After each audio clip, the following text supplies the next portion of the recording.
Nous allons prêcher et nous allons encore prier. D'accord? Alléluia.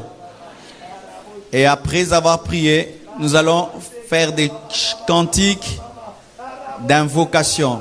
Vous voyez les cantiques que vous avez chantés. C'est un cantique qu'on invoque Dieu pour qu'il descende. Mais des fois, nous ratons l'onction qui est dedans parce que nous sommes seulement dans cette dimension de la danse. Alors que le dernier cantique, cet enchaînement qu'on fait là, on finit avec lola, lola, c'est un cantique où l'Église demande à Dieu de descendre. Amen. Après la prédication, nous allons rechanter ça, mais autrement, pas en dansant. Amen. Mais en priant. C'est-à-dire que quand tu chanteras, tu médites au même moment ce que tu dis. Et tu crois ce que tu dis et tu demandes à Dieu que ce que tu chantes puisse arriver pendant que tu chantes. Et la gloire de Dieu va tomber au milieu de nous. Comme je vous l'ai dit, bien-aimés, il y a plusieurs manières de chanter un cantique. Mais aujourd'hui, nous allons chanter ces cantiques-là. Pas d'abord avec un esprit de danse, mais avec un esprit de prière. Alléluia. Cette dimension que les apôtres avaient atteint, de sorte que leur louange pouvait briser les chaînes et ouvrir les prisons. Et lorsque tu vas chanter, tu vas fermer tes yeux et tu te concentres sur Dieu et la gloire de Dieu va tomber et ainsi nous partirons dans nos maisons revêtus de gloire et de puissance. Alléluia. Que Dieu vous bénisse. Nous allons nous tenir debout. Je vais prêcher sans synthé. Nous sommes dans Luc 17, versets 12 à 15. Le thème de mon message ce matin, c'est « Je décide de changer ». Tu peux dire à ton voisin, à celui de gauche, à celui de droite, à celui de devant, à celui de derrière. Dis-lui maintenant « Décide de changer ». Dis-lui bien, décide de changer. Acclamons Jésus. Alléluia. Luc 17, versets 12 à 15. Vous y êtes? Vous y êtes? 1, 2, 3. Comme il entrait dans un village, 10 lépreux vinrent à sa rencontre. Se tenant à distance, ils élevèrent la voix et dirent « Jésus, Maître, aie pitié de nous. » Dès qu'il les eut vus, il leur dit « Allez vous montrer au sacrificateur. » Et pendant qu'ils y allaient, il arriva qu'ils furent guéris. L'un d'eux, se voyant guéri, revint sur ses pas, glorifiant Dieu à haute voix. Nous lisons Matthieu 8, 1 à 4. Matthieu 8, 1 à 4. Vous y êtes? 1, 2, 3. Lorsque Jésus fut descendu de la montagne, une grande foule le suivit.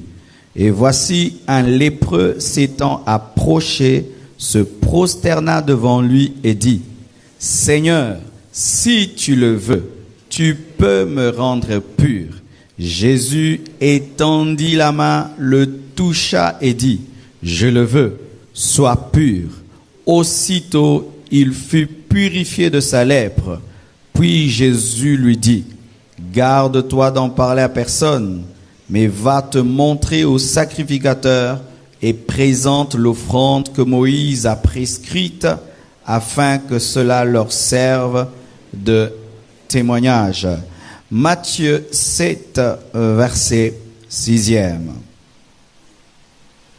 Matthieu 7, verset 6e. Vous y êtes? Ne donnez pas les choses saintes aux chiens et ne jetez pas vos perles devant les pourceaux, de peur qu'ils les foulent aux pieds, ne se retournent et ne vous déchirent. Dernier passage, Matthieu 15, 28.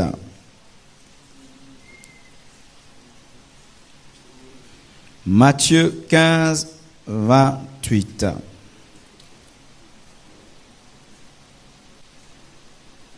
J'aime beaucoup ce verset. 1, 2, 3. Alors, Jésus lui dit, « Femme, ta foi est grande, qu'il te soit fait comme tu veux. » Et alors même, sa fille fut guérie. Acclamons la parole de Dieu. Alléluia. Dans une veillée, il y a des gens qui viennent pour danser, il y a des gens qui viennent prier, il y a d'autres qui viennent donner leur offrande, il y a d'autres qui viennent seulement pour ne pas rester à la maison.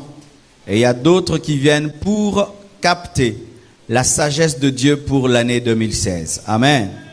Et maintenant, je veux m'adresser, pas aux gens qui sont venus danser, pas aux gens qui sont venus prier, mais maintenant aux gens qui sont venus recevoir la sagesse de Dieu pour 2016. Amen.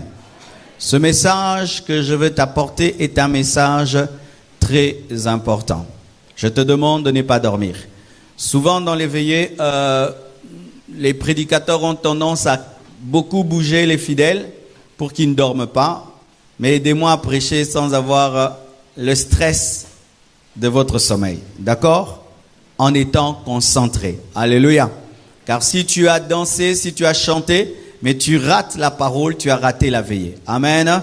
Car maintenant, Dieu veut te parler et il veut te donner des stratégies pour l'année 2016. Amen. Je décide de changer. Alléluia. Cette nuit, c'est une nuit de décision. Dis nuit de décision. Si tu sors de ce lieu sans décider, tu as raté cette veillée. Alléluia. Dieu veut que dans cette veillée, tu puisses prendre des décisions. Dieu veut que dans cette veillée, tu puisses prendre des décisions qui vont transformer radicalement ta vie. Dieu veut que tu prennes des décisions. Avant d'entrer en profondeur, j'aimerais un peu vous définir la lèpre, car les 3/4 des passages que nous avons lus parlent de la lèpre. Et c'est sûr qu'il y a beaucoup d'entre nous qui n'ont jamais vu un lépreux. C'est souvent dans des films que nous voyons des lépreux, mais en live, je crois que la plupart d'entre nous n'ont pas rencontré un lépreux. La lèpre est une maladie infectieuse qui est contagieuse et chronique, due à la Mycobacterium leprae, pour les gens qui sont dans la médecine, qui est le bacille de Hansen. C'est une bactérie proche de l'agent de la tuberculose, qui touche les nerfs périphériques, la peau et les muqueuses, rongeant les tissus et provoquant des infirmités sévères. La lèpre rend infirme. La lèpre ronge les tissus, ronge la peau, touche les nerfs. La lèpre est contagieuse et c'est une maladie mortelle. Et en Israël, dans la Bible, la lèpre était synonyme de la nature déchue de l'homme et du péché. Lorsqu'on parle de la lèpre en Israël ou dans la Bible, on parle de la nature déchue de l'homme et du péché. Lorsqu'on parle de la lèpre dans la Bible, on parle du jugement de Dieu. Nous voyons Myriam qui est devenue lépreuse parce qu'elle avait touché à l'autorité de Moïse. C'est un signe de jugement, un signe de malédiction. Car le péché ronge l'homme comme la lèpre. Si tu as une vision, tu es lépreux, il se peut que Dieu t'a révélé ton péché au travers de la lèpre.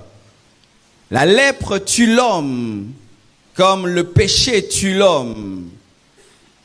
Le péché sépare l'homme de Dieu, comme la lèpre met l'homme en quarantaine, car lorsqu'un homme devenait lépreux, il était mis en dehors, à l'écart, en dehors d'Israël. Et le péché est contagieux. Comme la lèpre, la Bible dit, ne vous y trompez pas, les mauvaises compagnies corrompent les bonnes mœurs. Autant la lèpre est contagieuse, autant le péché est contagieux. C'est pourquoi il faut veiller sur tes amis, veiller sur tes relations. Et pour cette année, certains d'entre vous doivent prendre la décision de se séparer des amis lépreux. Amen. Un ami qui aime le péché, demeure dans le péché et refuse d'abandonner le péché peut te contaminer. Et l'une des grandes décisions que tu dois prendre cette année, c'est de te séparer de cet ami-là. Amen. Parmi les grandes décisions qu'il faut prendre dans cette veillée, c'est changer de relation. C'était une maladie honteuse qui faisait que les lépreux se cachaient. Lorsqu'on était lépreux en Israël, on se cachait. Et on était rejeté par ses proches, même par les membres de sa famille, car cela attirait la honte sur soi, mais aussi sur la famille. C'est pourquoi les lépreux se cachaient. Les lépreux vivaient en quarantaine et avaient du mal à vivre même la guérison divine, car même ceux qui devaient prier pour eux refusaient de le faire. Les lépreux étaient mis en quarantaine jusqu'à ce qu'ils soient guéris. Ça veut dire qu'on les abandonnait dans un coin et on priait de loin pour que Dieu les guérisse. Et si tu es guéri, là tu viens, tu te présentes au sacrificateur et lui il est là seulement pour témoigner. Ah, gloire à Dieu, il t'a guéri, mais il n'a rien fait en soi. C'était des intouchables. Et surtout les hommes consacrés ne devaient pas toucher aux lépreux. Il leur était interdit de toucher aux lépreux. Lorsqu'un homme était saint, lorsqu'un homme était consacré, il ne devait pas toucher aux lépreux. C'est pourquoi, lorsque Jésus-Christ touchait les lépreux, cela étonnait les hommes. Bien-aimés, nous avons un Messie qui peut toucher les lépreux et qui peut aspirer la lèpre du lépreux sans devenir lépreux. Les sacrificateurs au temps de la Bible avaient peur de toucher à la lèpre parce qu'ils pouvaient être contaminés. Mais Jésus-Christ peut toucher un lépreux sans devenir lépreux et absorber sa lèpre. Alléluia. Nous avons un Seigneur puissant qui n'a pas peur de nos problèmes, qui n'a pas peur de nos difficultés et qui ne sera jamais contaminé par nos difficultés. Alléluia. Et la Bible nous parle de ces lépreux. Ces lépreux criaient. Lorsqu'ils voyaient Jésus-Christ, ils criaient. Pourquoi est-ce qu'ils criaient? Parce qu'ils ne pouvaient pas entrer parmi les hommes en bonne santé pour être guéris. Ils devaient se tenir très très loin et crier pour que Jésus-Christ, lui, qui est le sacrificateur qui peut toucher les lépreux, puisse s'approcher et les guérir. Alléluia. Ils criaient, ils manifestaient leur volonté d'être guéris. Ils manifestaient leur décision d'être guéris. Ils criaient, ils suppliaient Jésus-Christ pour que Jésus-Christ les guérisse. Pourquoi est-ce que Jésus-Christ ne les guérissait pas directement et il attendait que les lépreux crient? Parce que Dieu, avant de te bénir, doit être sûr que tu veux être béni. Alléluia. Il veut sentir en toi la volonté de vivre la dimension qu'il veut te donner, selon qu'il est écrit qu'on ne donne pas les choses sacrées aux chiens. Avant que Dieu ne te donne, il doit vérifier que tu n'es pas un chien, que tu veux cela. C'est pourquoi, malgré qu'il savait que les lépreux étaient des lépreux, Jésus-Christ attendait qu'ils crient, attendait qu'ils manifestent la décision, qu'ils manifestent la volonté de changer, la volonté d'être guéri et d'être touché par Dieu. Alléluia. Dieu ne peut t'amener au ciel sans ta volonté. Il ne peut changer ton caractère sans ta participation. Il ne peut mener le succès dans ta vie sans ta collaboration. Il ne peut te purifier sans que tu le veuilles. Il faut que tu puisses le vouloir. Amen. Dieu ne peut changer ta vie sans ta décision, sans ta volonté, car Dieu respecte ta volonté. Amen. C'est pourquoi aujourd'hui tu dois décider. Amen. Tu dois décider, tu dois le vouloir. Et décider, c'est quoi? Décider, c'est déterminer ce qu'on veut. C'est déterminer ce qu'on veut. C'est déterminer ce qu'on veut. Qu'est-ce que tu veux cette année? Qu'est-ce que tu veux cette année? Est-ce que c'est ferme dans ton cœur? Est-ce que c'est profond en toi? Est-ce que tu le veux vraiment? C'est ça, être décidé. Lorsque tu es déterminé dans ce que tu veux, lorsque tu conclus définitivement ce que tu vas faire, lorsque tu tranches sur ce que tu veux devenir, lorsque tu décides de prendre une option, c'est cela, décider. Et la décision, mes frères et sœurs, exige la fermeté, la détermination, la persévérance. La décision exige l'intelligence, exige la passion. Est-ce que tu es passionné de ce que tu veux? Est-ce que tu le veux vraiment? Est-ce que tu as compris ce que tu veux en 2016? Est-ce que tu pourras être persévérant jusqu'au bout? Est-ce que tu es déterminé dans ta décision? Pour les lépreux, ils devaient vouloir la guérison. Ils devaient désirer la guérison. Ils devaient être passionnés de la guérison. Je décide de changer. Qu'est-ce qu'est le changement? Le changement, c'est une modification profonde. Ce n'est pas seulement une modification, c'est une modification profonde. Lorsqu'on veut le changement, on veut une modification profonde, de sorte que les gens ne puissent plus te reconnaître. Alléluia.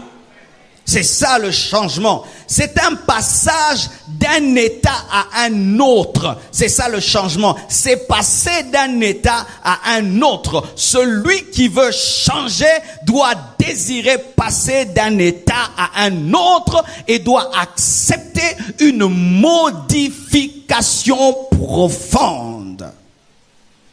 Et pour vivre le changement, il faut accepter l'évolution. Tu dois accepter l'évolution.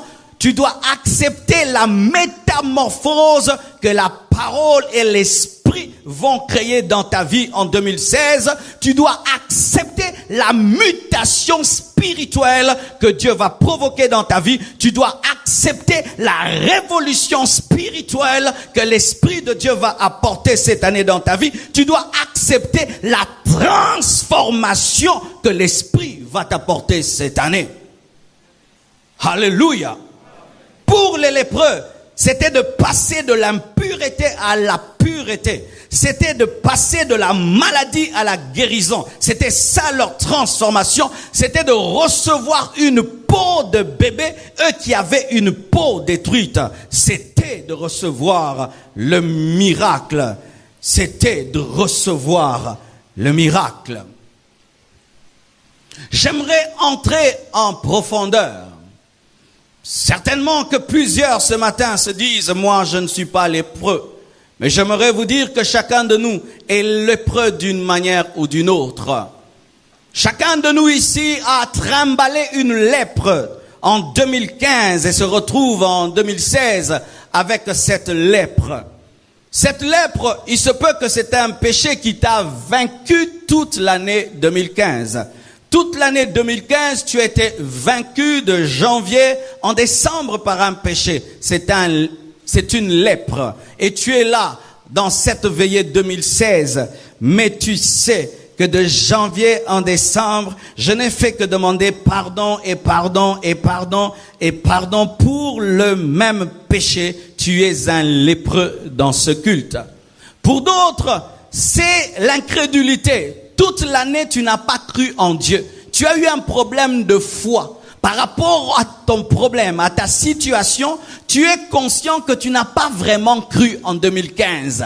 Même là, tu sais que tu as un bilan négatif, mais tu sais que c'est ta faute. Tu n'as pas eu la foi pour que Dieu fasse le miracle. C'est la lèpre, l'incrédulité. Pour d'autres, c'est la compromission. Toute l'année, ils étaient ni chauds ni froids. De janvier en décembre, il était toujours ni chaud ni froid. tu es avec les chrétiens, tu deviens chaud, tu te retrouves avec les païens, tu devenais froid, et tu as vécu ainsi de janvier en décembre dans une compromission. D'autres, c'est la mondanité. Malgré qu'ils prient, ils aiment le monde. Même pendant qu'il est assis sur sa chaise, il regrette de n'être pas allé dans un bar. Il regrette, il se dit, mais pourquoi je suis là? D'autres, on les a amenés de force. Ils ont été dans la mondanité, dans la musique du monde. Ils ont été dans le paganisme de janvier jusqu'en décembre. C'était des lépreux. D'autres, c'était la haine. Tu te retrouves en janvier 2016, mais tu n'as toujours pas pardonné ceux qui t'ont fait du mal. Tu es en train de commencer une nouvelle année, mais tu as la haine. Tu as quelqu'un à qui tu n'as pas pardonné, quelqu'un que tu ne salues pas. Toi et ta femme, vous ne vous parlez pas, même dans cette veillée. Tu as laissé ton mari à qui tu ne parles pas. Tu as laissé ta femme à qui tu ne parles pas. Tu es lépreux en 2016, car tu as trimballé ta rancune, ta haine, jusqu'en 2016. D'autres, c'est l'envie et la jalousie. Tu es assis sur ta chaise. Dieu a fait beaucoup de choses dans ta vie, mais tu n'es pas heureux. Tu n'es pas heureux, pas parce que Dieu ne t'a pas béni, mais parce que quelqu'un était béni plus que toi, a obtenu plus que toi, a reçu plus que toi, mais tu es là dans une veillée, mais l'envie est en train de t'empêcher de danser. Certains ne chantent pas, ne dansent pas, non pas parce que Dieu ne les a pas bénis, mais parce qu'ils sont dans l'envie. Dieu m'a béni, mais lui m'a dépassé. Dieu m'a béni. C'est une lèpre que tu as transportée, amenée jusqu'en 2016. D'autres, ils ont été dans un caractère que tout le monde les a reprochés. De janvier en décembre, les gens t'ont reproché un caractère. Tu parles pas bien, tu réponds pas bien aux gens, tu es orgueilleux, tu es ceci, on te l'a dit, mais jusque-là, tu demeures dans ce caractère, une lèpre. Mais d'autres, c'est une maladie. Il y a une maladie que tu as qui n'est toujours pas guérie. Une infirmité dans ton corps qui n'est toujours pas guérie. Et d'autres, c'est une stagnation sociale. Il était chômeur en janvier et jusqu'en décembre, en janvier encore 2016, il est chômeur. Tes études n'ont pas bien marché. Alors que les autres ont témoigné, tu te dis, Seigneur, quand est-ce que je dirai que moi aussi, j'ai eu un enfant? Quand est-ce que je dirai que moi aussi, j'ai eu un boulot? Quand est-ce que je dirai que moi aussi, j'ai été promu au boulot? Ça fait des années que tu travailles, mais jamais tu n'as de promotion. Des années que tu étudies et tu es toujours refusé. Une lèpre. Et d'autres dans le ministère, tu sais que tu as l'appel de Dieu, mais le ministère ne marche pas. Tu fais tout pour que le ministère croisse, mais le ministère ne grandit pas. Tu jeûnes, tu pries, tu fais tout, mais le ministère ne marche pas. De sorte que même, tu es là ce matin, tu es en train de douter. Est-ce que vraiment Dieu m'a appelé? Car bien aimés frères et sœurs, lorsqu'on est à l'église, chacun a sa vie et chacun a son problème. Et d'autres, ils sont dans une menace de divorce.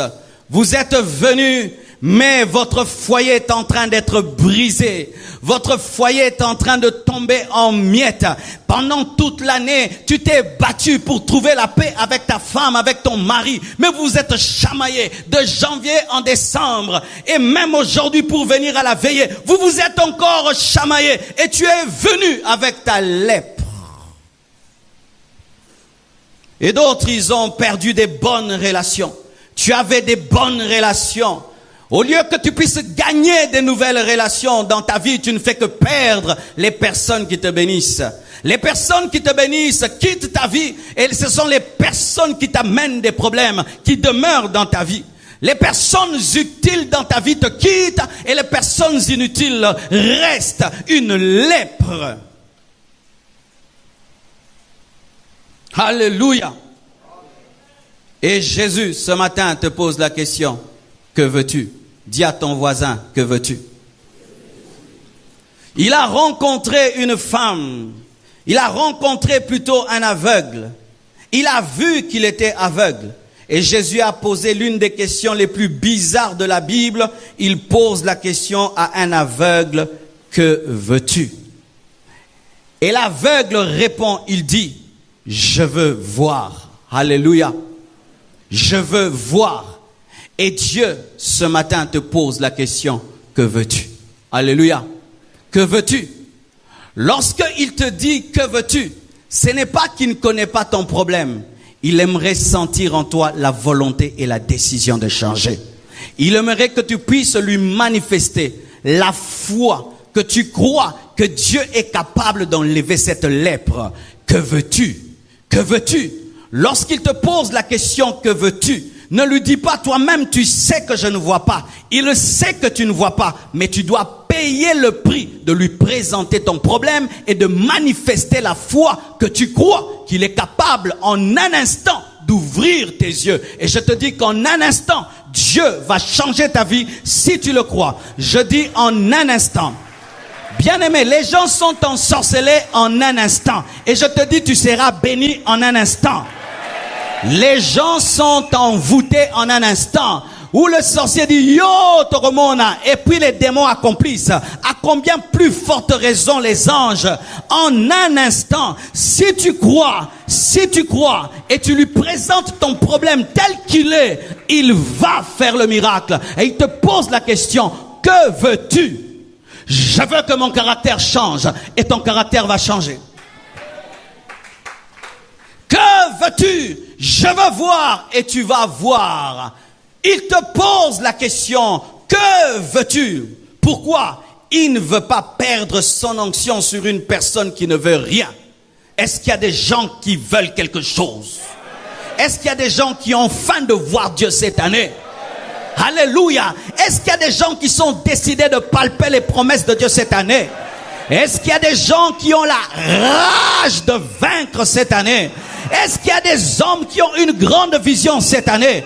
Est-ce qu'il y a des hommes qui croient que Dieu peut changer leur vie cette année? Est-ce qu'il y a des hommes qui croient que même si hier ils ont échoué, la lèpre aujourd'hui peut s'en aller? Est-ce qu'il y a des hommes qui croient qu'il est celui qui fraye de chemin là où il n'y en a pas et qui ouvre les portes sans que personne ne puisse les fermer? Est-ce qu'il y a des gens? Il veut que tu puisses lui manifester ta foi. Et j'aimerais vous donner quelques secrets bien-aimés, pour vivre le changement que Dieu veut vous donner lorsque vous le voulez. Voici, mes frères et sœurs, comment est-ce que vous allez marcher cette année afin de voir le changement que vous avez décidé. Voici ce que vous allez faire. Et voici ce que déjà je commence à faire, pas depuis cette année, depuis l'année passée. Car j'ai un principe, lorsque je veux entrer dans une année, je la commence avant. Car ce sont les hommes qui ont déterminé le calendrier. Car il y a le calendrier romain, il y a aussi le calendrier juif. Il y a le calendrier basé sur le soleil et sur la lune. Alors avant une saison, je m'entraîne à la saison et je vis la saison avant la saison, car c'est l'habitude de Dieu de manifester la grâce même dans la loi. Et ainsi je vis 2016 en 2015 et je peux continuer de faire ce que j'ai commencé en 2016. C'est un secret que je te donne. Lorsque tu seras en décembre 2016, commence les habitudes de 2017. Commence déjà à goûter à l'homme nouveau que tu seras. Et voici ce que tu dois faire pour vivre la transformation et le changement. Voici. Tu dois comprendre qu'il y aura toujours ta part. Alléluia. Cette année, il y aura votre part. Si tu ne fais rien, il n'y aura rien. Amen. Tu veux construire une entreprise, ne dis pas seulement je serai PDG. Commence ton entreprise même avec $100. Alléluia. Commence ton entreprise même avec $100. Ne dis pas je serai millionnaire. Alléluia. Non, commence ton entreprise même avec $100 et Dieu va te donner 1000, 2000, 3000, 4000. Tu dois faire ta part. Dis à ton voisin, il y a ta part cette année. Je ne crois pas en ce christianisme. On vient à la vie, on dit bonne année et l'année est bonne. Non, bonne année, mais moi aussi je vais travailler que cette année devienne bonne. Malgré que Dieu a créé les cieux et la terre, il a donné à Adam de cultiver la terre. Ce n'est pas Dieu qui plantait, c'est Adam qui a continué la relève en plantant et en cultivant. Il y aura ta part. Je dis, il y aura ta part cette année. Ne croisez pas les bras. Bossez dur cette année. Travaillez dur cette année. Étudiez durement cette année. Tu veux la distinction? Tu dois étudier très sérieusement cette année. Alléluia. Tu veux la percer, tu dois t'aiguiser, car ce ne sont que les choses aiguisées qui percent. Avant, bien-aimé, d'attendre les choses, tu dois faire ta part. Voici. Je veux te jeter ce papier. Est-ce qu'il a déjà reçu? Regarde, il n'y a rien dans ses mains. Mais pourquoi est-ce que quand on veut te jeter quelque chose, tu dois déjà soulever tes mains?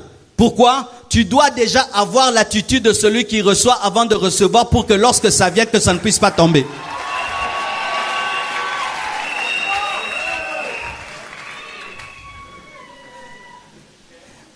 Avez-vous vu? Si avant que je jette, il fait ça, est-ce qu'il va recevoir? Mais si avant que je jette, il tend ses mains, mais il n'a rien, mais il se comporte comme celui qui a, c'est alors qu'il aura. Voici aussi ta part. Tu dois déjà avoir l'attitude de celui qui reçoit sans recevoir et tu recevras. Tu ne dois pas attendre devenir ce que tu veux, mais tu dois déjà commencer à te comporter comme tu veux et tu verras ce que tu veux, car la Bible dit, si que tu crois, tu dois le croire et c'est alors que tu le verras s'accomplir. Tu dois d'abord avoir l'attitude avant de toucher. Tu crois que Dieu va te donner l'argent cette année? Après le culte, donne même à quelqu'un 500 francs. Aie déjà le comportement des gens bénis. Tu crois que cette année, Dieu va faire que tu te maries? Ne dis plus que tu es célibataire. Dis, je me marie bientôt. Tu crois que cette année, Dieu va te donner un enfant? Commence à dire, bientôt le bébé arrive. Tu dois avoir l'attitude avant d'avoir le miracle. Mais si tu n'as pas l'attitude, tu n'auras pas le miracle. Il y aura ta part. Il y aura ta part. Bien-aimés frères et sœurs, chaque fois que Dieu a voulu bénir la vie d'un homme, il a toujours exigé à cet homme d'avoir l'attitude de ce qu'il va donner. Tu dois collaborer avec la voix du Saint-Esprit. Cette année, quand tu vas prier, ne prie pas seulement, écoute aussi l'Esprit. Écoute l'Esprit et fais ce que l'Esprit te dit de faire. Ne change rien, n'ajoute rien et tu auras le succès. Alléluia. Accepte cette année de changer tout ce que Dieu va te demander de changer. S'il te dit de changer la garde-robe, change-la. De changer de coiffure, change la coiffure. De changer même la couleur de ta voiture, change la couleur de la voiture. Attention bien cigaté, change en haut. S'il te dit même de changer la manière dont tu as disposé tes chaises à la maison, change cela. Changez dans vos vies tout ce que Dieu va vous demander de changer cette année et vos vies changeront. Car un changement attire un changement. Je te prêche des choses que je fais. Et chaque année ça marche. Voici aussi. Tu dois poursuivre ce que Dieu t'a dit de poursuivre même si tu ne le touches pas. Si Dieu cette année te dit, tu dois terminer tes études. Même si on te chasse dans l'université A, l'université B, tu vas toujours jusqu'à ce que tu auras ton diplôme, car il y a un travail qui t'attend après le diplôme. Si Dieu t'a dit que cette année tu vas te marier, même si 20 sœurs non, kendeli susu, ata panzani ke baboya rayo, kendeli susu, kino sert rue taroba là-haut. Je te dis, si tu veux vivre le changement, ne t'arrête pas devant l'échec. Continue à poursuivre, continue à poursuivre. Même si tu stagnes pendant 6 mois, mais tu continues toujours à lutter, tu perceras. Je te parle des choses que je fais et ça marche. Alléluia. Si tu veux encore réussir et changer cette année, tu ne peux pas travailler comme tu as travaillé l'année passée, tu dois travailler plus. Tu veux un plus grand résultat cette année que l'année passée, tu ne peux pas bosser comme l'année passée, tu dois faire plus. Vérifie ta manière de travailler. L'année passée, ajoute quelque chose et tu vas vivre de nouvelles choses, car la récolte dépend de la sémence. Alléluia. Aussi, ne fais pas ton programme sans Dieu. Avant de faire ton programme de janvier en décembre, consulte Dieu, car Dieu ne te bénit que dans son programme et pas dans le tien. Cette année, j'irai à Dubaï. Est-ce que Dieu le veut? Cette année, j'irai en Chine. Est-ce que Dieu le veut? Cette année, j'irai en Italie. Est-ce que Dieu le veut? Cette année, j'irai au Bas-Congo. Est-ce que Dieu le veut? Cette année, je veux me marier. Est-ce que je le veux? Peut-être pour toi, ce n'est pas l'année du mariage, c'est l'année où tu dois chercher l'argent. Ne faites pas vos programmes sans Dieu. Et aussi, corrigez toutes vos erreurs de 2015. Pourquoi est-ce que tu te retrouves là, tu as échoué? C'est sûr que quelque part tu as commis des erreurs. Vérifie les erreurs commises et rectifie les choses. Je vous donne un exemple, nous par exemple. Chaque fois qu'on prêche ici en Lingala, toutes les personnes qui nous suivent sur Internet se plaignent, vous parlez Lingala. Eh bien, on a créé un système. Quand je parle en Lingala, on écrit en bas de la vidéo en français. J'ai corrigé une petite chose, mais qui va bénir un homme qui lira. Alléluia. Et peut-être ce sera un président de la République en Haïti qui va lire et qui va m'inviter. Alléluia. Po bignonso ezabi. Ato beti bi alibumu. Soit côté ezabi. Au moins, on va pas interpréter. Tout but est un but. Même avec le ventre, c'est un but. Acclame le Seigneur.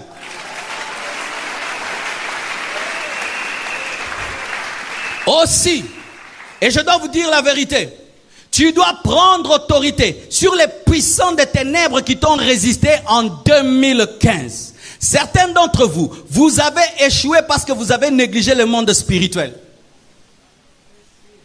Certains, vous avez échoué parce que vous avez négligé le monde spirituel. Vous avez vécu comme si vous n'avez pas d'ennemi. Vous avez un ennemi qui s'appelle Satan.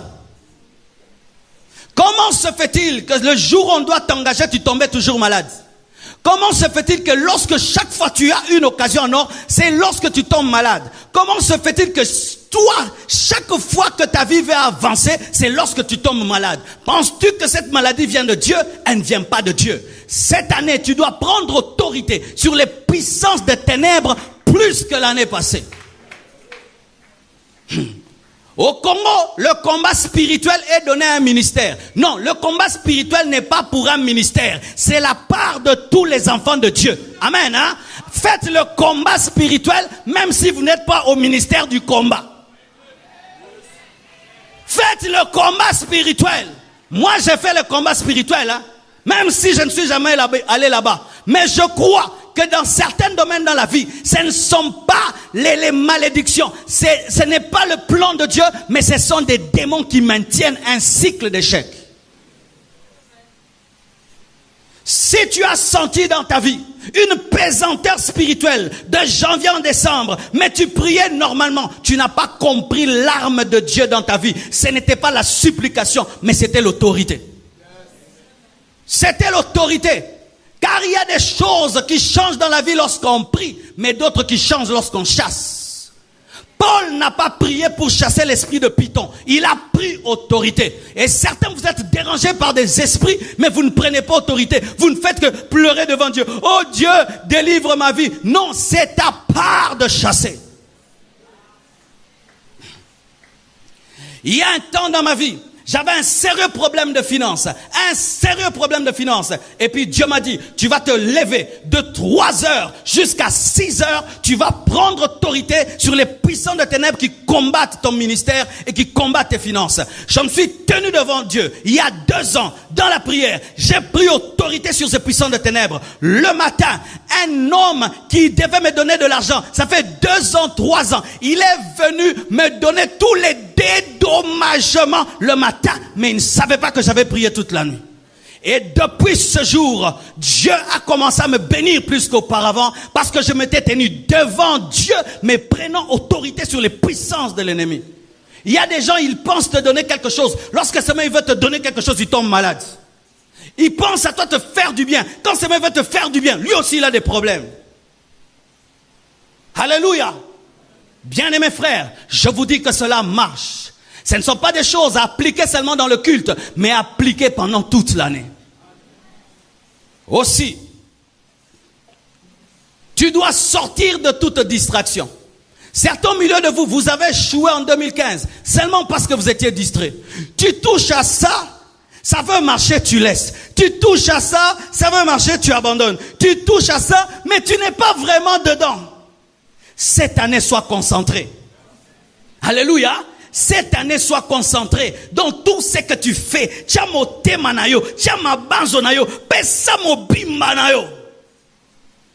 Sois concentré. Quand tu pries, quand tu jeûnes, quand tu travailles, quand tu étudies, dans tout ce que tu fais, fais-le très bien. Vérifie dans ta vie les personnes distraites et enlève-les, car souvent les personnes distraites donnent la distraction. Cette personne qui vient te voir à la maison, qui te prend toute la journée, mais vous ne dites rien, vous ne faites rien. Enlève cette personne de ta vie. Et puis année, c'est lui le démon de ta vie. Si je remarque que tu viens chez moi à la maison, lundi, tu me fais perdre ma journée. Mardi, tu me fais perdre la journée. Mercredi, si tu m'appelles, je ne réponds pas. Je ne peux pas répondre à un distracteur. Je ne prends pas le téléphone. Parce que si je prends le téléphone, j'ai pris le téléphone pour la distraction. Jamais tu n'iras dans le changement si tu ne décides pas de gérer ton temps. Et toutes les personnes qui amènent la distraction empêchent de gérer le temps. Les hommes qui réussissent gèrent leur temps. Si tu veux vivre un changement, gère ton temps. Alléluia. Et je termine en vous disant ceci.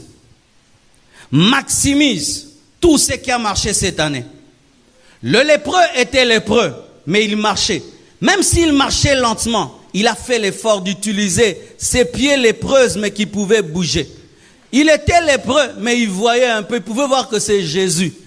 Alléluia. Il avait des bouts de doigts, mais sa bouche pouvait quand même parler parce qu'il n'y avait pas la lèpre dans la voix.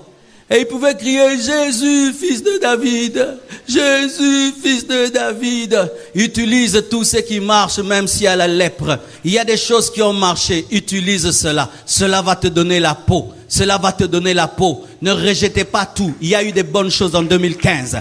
Prenez ces bonnes choses et approchez-vous de Dieu avec ces bonnes choses qui ont marché. Et ces bonnes choses attireront la guérison du reste et vous vivrez la vraie guérison. Qu'est-ce qui a marché cette année? Prends cela et que ça devienne pour toi l'échelle qui te permet de monter jusqu'à la bénédiction.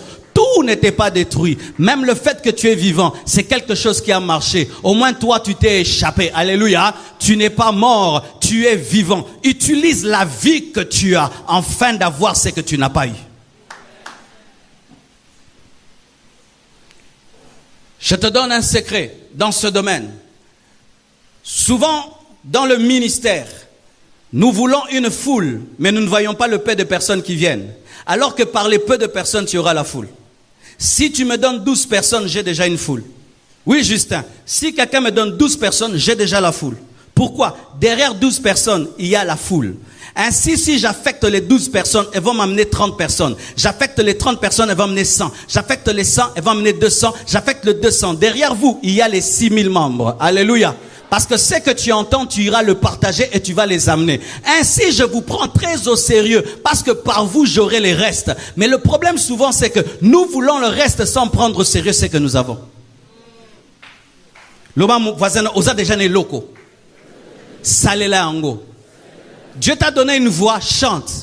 Dieu t'a donné des relations, utilise les relations. Tu es fort en mathématiques, utilise cela. Utilise cela. Dieu t'a donné un don de parole, de connaissance. Bessa masakoli. Alléluia. Dieu t'a donné un don de guérison. Prie pour les malades seront guéris. Utilisez tout ce que Dieu vous a donné. Cette année, je vais faire sortir mon album. Alléluia. Même s'il ne sera pas grave comme celui d'Henri Papa. Ça touchera quelqu'un. Alléluia. Ça touchera quelqu'un. Prends tout ce que tu as comme potentiel. Libère ce potentiel cette année et tu vivras le changement. N'attendez pas vivre la perfection pour vous attendre au changement. Mais prenez le peu que Dieu vous a donné, vous aurez le changement. Il était lépreux et il a crié vers Dieu. Et Dieu l'a guéri. Ce qu'il avait, lui a donné ce qu'il n'avait pas. Et aujourd'hui, il se peut qu'ici tu peux dire que je n'ai rien. Mais tu as quelque chose. Tu as la rage de vaincre. C'est quelque chose. Méchant au bonga. Eh, Zaïloro. Méchant au bonga. Il y a des gens, tu le regardes, c'est moi, tu dis, yo, bonga, maza elorote. Méchant zananga au bonga. Ye, au bonga. Tu n'as rien. Zéro en banque, ni fiancé, ni wewa, ni rien. Mais dans ton cœur, tu dis toujours, Namu kilio na otiga batras. Alléluia. Tu as toujours ça en toi. Tu as toujours cette foi. Que tu n'es pas né pour rien, c'est quelque chose. Alors frères et sœurs, si tu n'as rien à investir parce que tu n'as rien, tu n'as rien à donner parce que tu n'as rien, prie comme les lépreux, ils n'avaient que la prière. Alors, comment vas-tu prier? Tu ne vas pas prier comme si tu dis à Dieu, Seigneur, fais-le, sinon je meurs. Alléluia. Dieu ne répond pas aux gens qui prient, qui disent, Seigneur, salam et boyanao. Non. La femme syrophénicienne, on la chasse, on la traite de chienne, elle ne s'en va pas. Elle dit, même les chiennes reçoivent les miettes qui tombent de la table des enfants. Et Jésus lui dit, femme, grande est ta foi. Qu'est-ce que tu veux? Reçois ce que tu veux. Ce que tu veux, tu le reçois. Lorsque tu te tiens devant Dieu, tu dois prier disant, Seigneur, tu me donnes ou je meurs. La femme lui a montré que je ne rentrerai pas sans la guérison de ma fille. Est-ce que tu peux prier de sorte que tu puisses dire à Dieu, je ne rentrerai pas sans que tu puisses changer ma vie en 2016? C'est seulement lorsque tu atteindras ce niveau que tu vivras des changements chaque année. Bien-aimés frères, j'aimerais qu'on puisse prier et qu'on puisse appliquer totalement cette parole. Et je vous dis qu'il y aura des lépreux qui reviendront comme le lépreux samaritain pour témoigner et dire, j'ai été guéri. Mais souvent ta prière peut être grande, mais lorsque Dieu t'exauce, c'est si simple. Ils ont demandé et Jésus leur a dit, allez vous laver. Amen. Et lorsqu'ils sont allés se laver, ils ont été guéris. Tu vas prier de tout ton cœur, mais l'exaucement va venir avec une grande facilité. Mais lorsque Dieu t'aura exaucé, ne l'abandonne pas. Reviens sur tes pas pour lui rendre grâce, pour l'adorer, pour le servir. Et Dieu va continuer les miracles dans ta vie. À bon entendeur, salut, décide de changer. Que Dieu vous bénisse abondamment. J'invite la chorale. Nous allons chanter maintenant ce cantique, non pas pour danser. Nous allons chanter ces cantiques maintenant pour invoquer Dieu de tout notre cœur et que chacun présente à Dieu sa lèpre. Cette chose qui est persistante alors que nous chanterons. Et je vous assure que Dieu descendra en ce lieu afin de faire des miracles et de purifier les lépreux et chacun selon sa lèpre. Seigneur Dieu de gloire, je prie que cette parole prenne effet dans les cœurs et dans les vies. Je prie, Père éternel, que ce message prenne effet dans les cœurs et dans les vies. Je prie qu'ils comprennent, qu'ils saisissent, Seigneur, ce qu'ils doivent faire eux aussi. Au nom de Jésus-Christ de Nazareth, nous sommes debout.